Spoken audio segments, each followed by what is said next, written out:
Hi, hello dear friends. എല്ലാവർക്കും അമ്മൂസ് കിച്ചണിലേക്ക് സ്വാഗതം. Ada Pradhaman ആണ് നമ്മൾ ഇന്ന് തയ്യാറാക്കുന്നത്. Ada Pradhaman എല്ലാവരും തയ്യാറാക്കും, പക്ഷേ ഇതിന് എന്താണ് പ്രത്യേകത എന്നല്ലേ? ഇത് തയ്യാറാക്കി എടുക്കുന്ന വിധം പ്രത്യേകത രീതിയിലാണ് നമ്മൾ തയ്യാറാക്കി എടുക്കുന്നത്. തിരുവിതാംകൂർ രീതിയിലാണ് നമ്മൾ ഇത് തയ്യാറാക്കി എടുക്കുന്നത്. അപ്പോൾ നമുക്ക് നോക്കാം എങ്ങനെയാണ് ഈ Ada Pradhaman തയ്യാറാക്കുന്നതിന് ആവശ്യമുള്ള സാധനങ്ങൾ എന്തൊക്കെയാണെന്ന് നോക്കാം. Ada Pradhaman നമ്മളിപ്പോൾ എടുത്തിരിക്കുന്നത് 1.5 കപ്പ് അടയാണ് കേട്ടോ. അളവ് പറയുകയാണെന്നുണ്ടെങ്കിൽ ഞാനിത് ഈ കപ്പിലാണ് എടുത്തിരിക്കുന്നത്. നേരത്തെ ഞാൻ വേവിച്ച് വെച്ചത് കൊണ്ടാണ് കാണിക്കാൻ പറ്റാത്തത്. അതിൻ്റെ ആവശ്യമില്ലല്ലോ. അപ്പോൾ അട വേവിക്കാൻ എല്ലാവർക്കും അറിയാം. ഒരുപാട് വെള്ളത്തിൽ വേണം അട വേവിച്ചെടുക്കാനായിട്ട്, അല്ലെങ്കിൽ ഒരുപാട് കുറുകിയിട്ട് ഒട്ടിപ്പോകാൻ ചാൻസ് ഉണ്ട്. അപ്പോൾ അതുകൊണ്ട് അട വേവിക്കുമ്പോൾ ഒന്ന് പ്രത്യേകം ശ്രദ്ധിക്കുക. 2 കപ്പാണെന്നുണ്ടെങ്കിൽ ഒരു 4 കപ്പ് വെള്ളം ഒഴിച്ച് ധാരാളം വെള്ളം ഒഴിച്ചിട്ട് വേണം അട നന്നായിട്ട് വേവിച്ചെടുക്കാനായിട്ട്. അങ്ങനെ വേവിച്ച് ഞാനിങ്ങനെ മാറ്റി വെച്ചിരിക്കുന്നതാണ്. പിന്നെ വേണ്ടത് ചൗരിയാണ്. പായസത്തിന് നമ്മൾ ചൗരി ഉപയോഗിക്കാറുണ്ട്. അതിനൊരു പ്രത്യേക സ്വാദും പിന്നെ തിക്നെസ്സും ഒക്കെ കിട്ടാൻ വേണ്ടിയിട്ട് കൂടെയാണ്.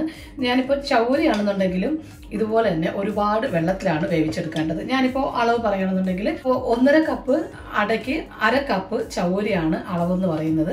ആ അളവിലാണ് ചൗരി എടുക്കേണ്ടത്. ഒരുപാട് ചൗരി ആയി കഴിഞ്ഞാൽ കട്ടിക്കൂടി പോകും.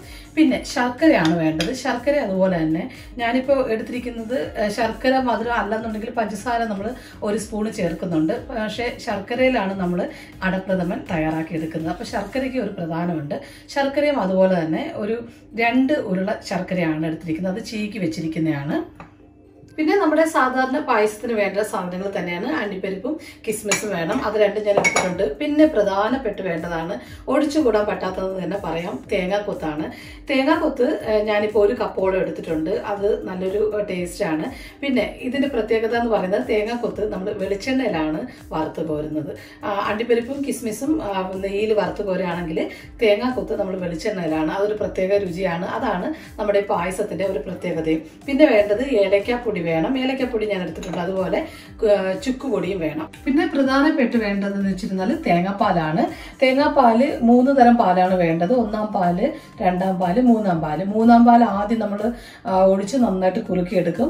2-ാം പാൽ ഒഴിക്കും. അതുപോലെ ഏറ്റവും ലാസ്റ്റാണ് 3-ാം പാൽ ഒഴിക്കുന്നത്. അത് നല്ല തിക്കായിട്ടുള്ള പാല് തന്നെ വേണം. അപ്പോൾ 2 മുറി തേങ്ങയാണ് വേണ്ടത്. അതായത് ഒരു തേങ്ങയുടെ 2 മുറിയാണ് നമുക്ക് വേണ്ടത്.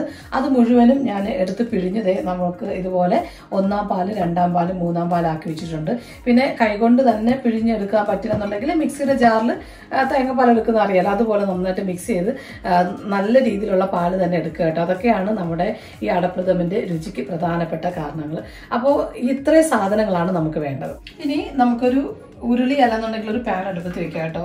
ഞാൻ ഒരു പാനാണ് എടുത്തിരിക്കുന്നത്. അത് ചൂടാകുമ്പോൾ അതിലേക്ക് നമുക്ക് 2 സ്പൂണ് നെയ്യ് ഇട്ട് കൊടുക്കാം. 2 സ്പൂണ് നെയ്യ് ഇട്ട് കൊടുക്കാം. നെയ്യ് ഒന്ന് ചൂടായി വരുമ്പോൾ നമുക്ക് നേരത്തെ നമ്മൾ ചീകി മാറ്റി വെച്ചിരിക്കുന്ന നമ്മുടെ ശർക്കര അതിട്ട് കൊടുക്കാം. ശർക്കര ഇട്ട് ഇത് നന്നായിട്ടൊന്ന് ഉരുകി വരണം കേട്ടോ. ശർക്കര നന്നായിട്ട് ഉരുകി ചേരണം. അപ്പം അതിന് വേണ്ടിയിട്ടാണ്. ഇനി ഇതെല്ലാം കൂടെ നന്നായിട്ടൊന്ന് മിക്സ് ചെയ്ത് കൊടുക്കാം. ഇങ്ങനെ ശർക്കര ഉരുക്കുമ്പോൾ ഒരു പ്രത്യേക ടേസ്റ്റും മണമൊക്കെയാണ് നമ്മുടെ പായസത്തിന്. ഞാൻ പറഞ്ഞുവല്ലോ, ഇത് നമ്മൾ വേറൊരു സ്റ്റൈലിൽ ചെയ്യുന്ന ഒരു തരം പായസം ആയതുകൊണ്ട് തന്നെ ഇതിന് പ്രത്യേക ടേസ്റ്റ് ഇതൊക്കെയാണ്. കിടന്ന് തന്നെ ഉരുക്കി വരുമ്പോൾ നമുക്കിതിലേക്ക് ഒരു 1/2 കപ്പ് വെള്ളം ചേർത്ത് കൊടുക്കാം. 1/2 കപ്പിൽ കൂടരുത്. 1/4 കപ്പാണെങ്കിലും കുഴപ്പമില്ല. പക്ഷേ കൂടിപ്പോയി കഴിഞ്ഞാൽ നമുക്ക് അത്രയും നമ്മുടെ നെയ്യും പിന്നെ ശർക്കരയെല്ലാം നന്നായിട്ട് ഉരുക്കി വരണ്ടേ. അപ്പോൾ അതുകൊണ്ടാണ് ഇത്രയും മതിയാകും നമുക്ക്. ബാക്കി നമ്മൾ തേങ്ങാപ്പാലെല്ലാം ചേർക്കുന്നുണ്ടല്ലോ. അപ്പോൾ അതേ ശർക്കര നന്നായിട്ടൊന്ന് ഉരുകാൻ തുടങ്ങി. നെയ്യിൽ കിടന്ന് ഇങ്ങനെ കുറുക്കി വേകുന്ന ശർക്കരയ്ക്ക് ഒരു പ്രത്യേക രുചിയും മണമൊക്കെയാണ്. ഇപ്പോൾ നന്നായിട്ട് ഉരുക്കിയിട്ടുണ്ട്. ഒരു കഷ്ണം പോലും നമുക്ക് കാണാനില്ല. ഇനി നമുക്കിതിലേക്ക് നമ്മൾ നേരത്തെ വേവിച്ച് മാറ്റി വെച്ചിരിക്കുന്ന നമ്മുടെ അട ചേർത്ത് കൊടുക്കാം. അട മുഴുവനായിട്ട് ഇട്ട് കൊടുക്കാം കേട്ടോ, കുഴപ്പമില്ല. കാരണം അട നമ്മൾ ഇടുമ്പോൾ തന്നെ അതിൽ കിടന്നിട്ട് നന്നായിട്ട് ഇതുപോലെ നന്നായിട്ട് ചെറുതായിട്ട് കുറുകി വന്നിട്ടുണ്ട്. പിന്നെ രണ്ടാമത്തെ കാര്യം എന്ന് പറയുന്നത് അട ദേ സെപ്പറേറ്റ് ആയിട്ട് കിടപ്പുണ്ട്. ഇനി നമുക്കിതിലേക്ക് നേരത്തെ നമ്മൾ വേവിച്ച് മാറ്റി വെച്ചിരിക്കുന്ന ചൗരി ഇട്ട് കൊടുക്കാം. ചൗരിയാണെന്നുണ്ടെങ്കിലും ഞാൻ പറഞ്ഞല്ലോ 1/4 കപ്പ് ചൗരിയാണ് എടുത്തിരിക്കുന്നത്. ഇനി തേങ്ങാപ്പാലെല്ലാം വരുമ്പോൾ കറക്റ്റായിട്ട് വരും. ഇതിൽ കൂടുതൽ ഇതിൽ കൂടുതൽ നമുക്ക് ചൗരി എടുക്കേണ്ട ആവശ്യമില്ല. ഇതെല്ലാം കൂടെ ചേർത്തിട്ട് നന്നായിട്ടൊന്ന് മിക്സ് ചെയ്യാം. പിന്നെ അടപ്രഥമൻ ഏറ്റവും രുചികരമാവുന്ന എപ്പോഴെന്ന് അറിയാവോ? കാരണം ഇതിലൊരു കുറുക്കലുണ്ട്, അതിനാണ് പ്രധാനം എന്ന് പറയുന്നത്.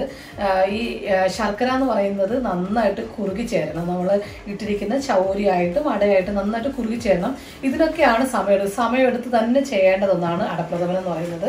പിന്നെ ഇതിൻ്റെ ഒരു കുറുകലിനാണ് ഏറ്റവും രുചി എന്ന് പറയുന്നത്. അപ്പോൾ തേങ്ങാപ്പാലിലാണെന്നുണ്ടെങ്കിലും ശർക്കരയിലാണെങ്കിലും നമ്മുടെ അട നന്നായിട്ട് വെന്ത് ചേരണം. അപ്പോൾ അതൊക്കെയാണ് പ്രഥമൻ ഏറ്റവും കൂടുതൽ രുചിയായിട്ട് തോന്നുന്നത്. അപ്പോൾ ഇത് നന്നായിട്ട് കുറുകി എടുക്കുന്നവരെ വെയിറ്റ് ചെയ്യുക. അപ്പോൾ ഇത് നന്നായിട്ടൊന്ന് കുറുകി വന്നതിന് ശേഷം വേണം ബാക്കി തേങ്ങാപ്പാലിലെല്ലാം ചേർക്കാൻ. എടുക്കുകയാണ്. നേരത്തെ ഞാൻ ഹൈ ഫ്ലെയിമിലിട്ടു, ഇപ്പോൾ ഒന്ന് മീഡിയം ഫ്ലെയിമിലിട്ടു, നന്നായിട്ട് ഉരുക്കിയെടുത്തു. ഇനി മതിയാകും. ഇപ്പോൾ ശർക്കരയും അതുപോലെ നമ്മുടെ അടയും എല്ലാം നന്നായിട്ട് മിക്സ് ചെയ്ത് വന്നിട്ടുണ്ട്. ഇനി നമുക്കിതിലേക്ക് 3-ാം പാല് ചേർത്ത് കൊടുക്കാം. ഇത് 3-ാം പാലാണ് ഒഴിക്കുന്നത്. 3-ാം പാൽ ഒഴിച്ച് നന്നായിട്ടൊന്ന് മിക്സ് ചെയ്തെടുക്കാം. ഇനി ഇത് നന്നായിട്ട് കുറുകി വരണം. ഇനി അതിനും സമയമെടുക്കും. ഇതുപോലെ കുറുകി വരുന്നതിന് സമയമെടുക്കും. നന്നായിട്ട് മിക്സ് ചെയ്തെടുക്കാം. ഇപ്പോൾ നമ്മുടെ ഈ 3-ാം പാലിൽ ഇട്ടിട്ട് നന്നായിട്ട് ഉരുക്കി വരണം കേട്ടോ. ഇപ്പം എല്ലാം കൂടെ നന്നായിട്ട് മിക്സായി നല്ല കുറുകി വരണം. കുറുകി വന്നതിന് ശേഷം നമുക്കിനി 2-ാം പാല് ഒഴിച്ചു കൊടുക്കാം. ഇപ്പോൾ കണ്ടോ നല്ല തിക്കായിട്ട് വന്നിട്ടുണ്ട്.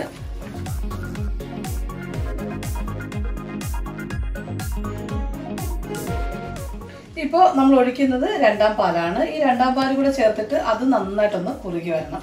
ഇപ്പോൾ പാല് ഒഴിച്ച് കുറുങ്ങുന്നതിലാണ്, ഇങ്ങനെ കുറുകി വരുന്നതിലാണ് നമ്മുടെ അടപ്രഥമൻ്റെ രുചി ഇരിക്കുന്നത്. അപ്പോൾ അതുകൂടെ ചേർത്തിട്ട് നന്നായിട്ട് ഇതെല്ലാം ഒന്ന് മീഡിയം ഫ്ലെയിമിലാണ് ഇടേണ്ടത്. ഇതുകൂടെ ചേർത്തിട്ട് നന്നായിട്ടൊന്ന് മിക്സ് ചെയ്യാം. ഇപ്പോൾ നല്ലൊരു മണമാണ്. നമ്മുടെ ശർക്കര എല്ലാം ഉരുക്കി ചേർന്നുമല്ലോ, അതിൻ്റെയൊക്കെ ഒരു മണമാണ്. നമ്മുടെ പായസമാണെന്നുണ്ടെങ്കിൽ നന്നായിട്ട് തിക്കായിട്ട് വരും. ഇതിപ്പോൾ നമ്മുടെ 2-ാം പാല് കുറുകി വന്നതാണ്.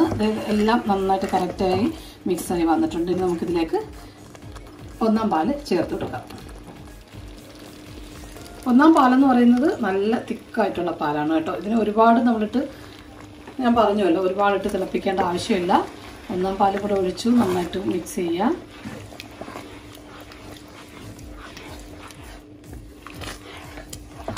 ഒന്ന് ജസ്റ്റ് ഒന്ന് ഒരു തിള ആകുമ്പോൾ നമുക്ക് ഫ്ലെയിം ഓഫ് ചെയ്യാം. നമുക്ക് ഇതിലേക്ക് ഏലക്കപ്പൊടി ചേർത്ത് കൊടുക്കാം. ഒരു 1/4 ടീസ്പൂൺ ഏലക്ക മതിയാകും. ഇത്രയും മതിയാകും. ഒരു 1/4 ടീസ്പൂണ് ചുക്കുപൊടി കൂടെ ചേർത്തിട്ട് ഒന്ന് മിക്സ് ചെയ്തെടുക്കാം.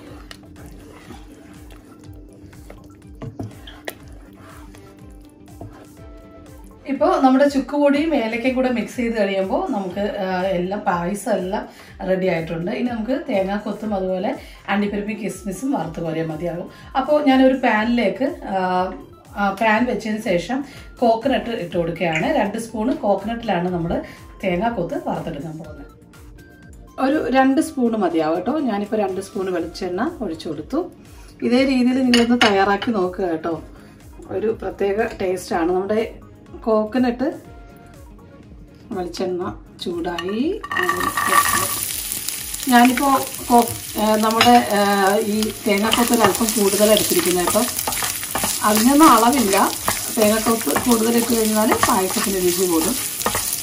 നമ്മുടെ തേങ്ങാക്കൊത്ത് ഇട്ട് ഇതെല്ലാം കൂടെ നന്നായിട്ടൊന്ന് മിക്സ് ചെയ്തെടുക്കാം. ഇനി നമുക്ക് നെയ്യിൽ അണ്ടിപ്പരിപ്പും കിസ്മിസും കൂടെ വറുത്ത് കോരിട്ടാൽ മതിയാകും. നെയ്യ് ഇട്ട് കൊടുക്കാം. 2 സ്പൂണ്.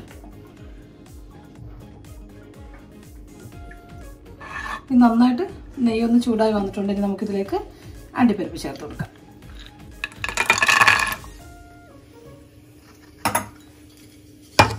കാഷ്നട്ട് ഒരു ബ്രൗൺ നിറാവുന്നൊരു വറുക്കാം.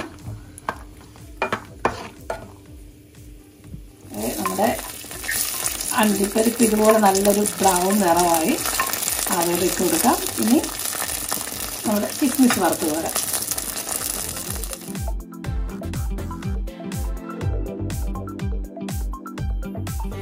ഇനി കിസ്മിസ് നന്നായിട്ട് പൊങ്ങി വരണം കേട്ടോ. അറിയാമല്ലോ പായസത്തിന് എങ്ങനെയാണ് ഇടുന്നതെന്നുള്ളത്. അപ്പോൾ അതേ രീതിയിൽ തന്നെ വരിക. ഇനി ഇതിനൊരു പ്രത്യേകത, ഒരു മണവും രുചിയും കൂടെ കിട്ടാൻ വേണ്ടിയിട്ട് ഇനി ഈ കിസ്മിസ് വറുത്ത് പോരുമ്പോൾ ഇതിൻ്റെ മുകളിലേക്ക് തന്നെ ഒരു നുള്ള് ഏലക്കപ്പൊടി കൂടെ ചേർത്ത് കൊടുക്കാം.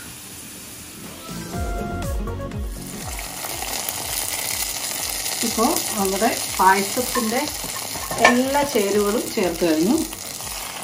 ഇതാണ് നമ്മുടെ രുചികരമായിട്ടുള്ള വളരെ സ്വാദിഷ്ടമേറിയ അടപ്രഥമനാണ്. പ്രത്യേക രീതിയിലാണ് നമ്മളിത് തയ്യാറാക്കിയെടുത്തത്. അപ്പോൾ എല്ലാവർക്കും ഇത് ഇഷ്ടമായെന്ന് വിശ്വസിക്കുന്നു. നിങ്ങൾ തീർച്ചയായിട്ടും ഉറപ്പായിട്ടും ഇത് ട്രൈ ചെയ്ത് നോക്കുക. നിങ്ങൾക്ക് വീഡിയോ ഇഷ്ടമായെങ്കിൽ എന്റെ ചാനൽ സബ്സ്ക്രൈബ് ചെയ്യുക, ലൈക്കും ഷെയർ ചെയ്യുക. മറക്കാതെ ബെല്ലൈക്കൺ അമർത്തെങ്കിലും നോട്ടിഫിക്കേഷനൊക്കെ സമയത്ത് കിട്ടുകയുള്ളൂ.